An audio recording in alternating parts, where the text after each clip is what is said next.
We're at Classic Sign Service in St. Peters, Missouri. They took us up on an offer to use the van ladder to hang a few signs.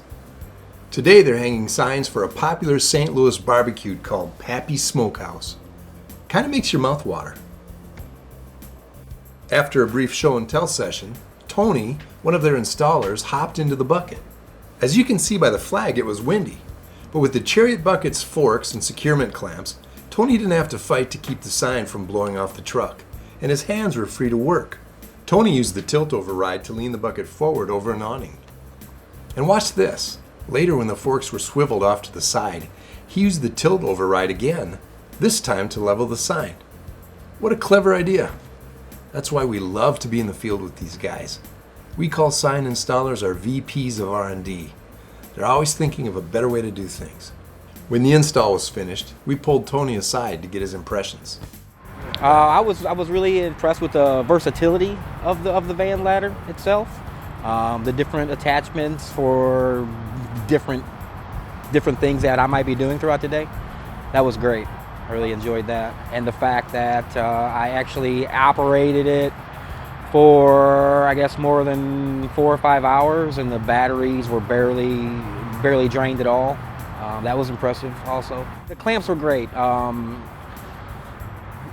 We had about, I don't know, 15 to 20 mile an hour wind gusts here today, and not one time did the sign even look like it was starting to fall off. Everything was held firmly, and I really like that too. I'm used to the swivel buckets, but those tend to jerk the passenger around quite a bit.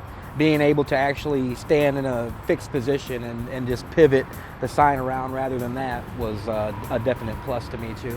I asked Tony what he thought about the box. The ability to have a little work area inside is great. That will definitely come in handy when I'm trying to repair sign letters or whatever. And the storage space for the light bulbs on the other side, I think that would really come in handy also. And there's plenty of, I was looking at the toolboxes and stuff earlier, and there's plenty of room to stash whatever you might need to bring with you. So. But the thing that both Tony and company owner Bill Brink found refreshing was what the van ladder doesn't have: noise and fumes. I like the quietness of the electric. Also, you don't have a big diesel running in the background, and I can communicate with the guys on the ground and without having the noise barrier. I like it.